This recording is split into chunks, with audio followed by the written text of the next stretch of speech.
Banyaknya warga desa Tanjung Tiga, Kecamatan Semendo, Darat Ulu mengeluhkan kerusakan jembatan yang akhirnya membuat Kepala Desa Tanjung Tiga berinisiatif untuk merenovasi jembatan dengan uang pribadinya.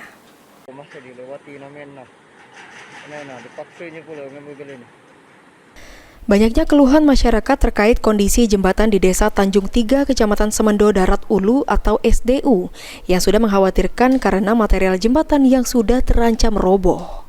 Kepala Desa Tanjung Tiga berinisiatif untuk melakukan renovasi jembatan sepanjang 40 meter yang membentang di atas kali air Mio sebagai akses jalan utama bagi 400 jiwa penduduk Desa Tanjung Tiga untuk menuju ke Kecamatan SDU.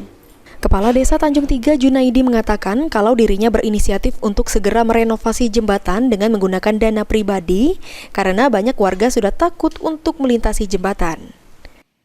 Ini dana pribadi, karena kalau menunggu bantuan mungkin masyarakat kami tidak bisa lewat. Jadi saya khawatir takutnya kalau ada korban. Kalau ada salah, saya mengajukan proposal ke PUPR melalui Kades Fajar Bulan yang menyampaikan proposal jawabannya nunggu ABT. Jembatan yang menggunakan material besi ini sudah dilakukan renovasi dengan dikerjakan secara bergotong royong warga dan mendekati selesai. Pemerintah desa dan masyarakat meminta agar pemerintah Kabupaten Muara Enim dan OPD terkait bisa lebih cepat merespon terkait perbaikan fasilitas umum untuk masyarakat Semenderaya. Mardiansyah, PAL TV.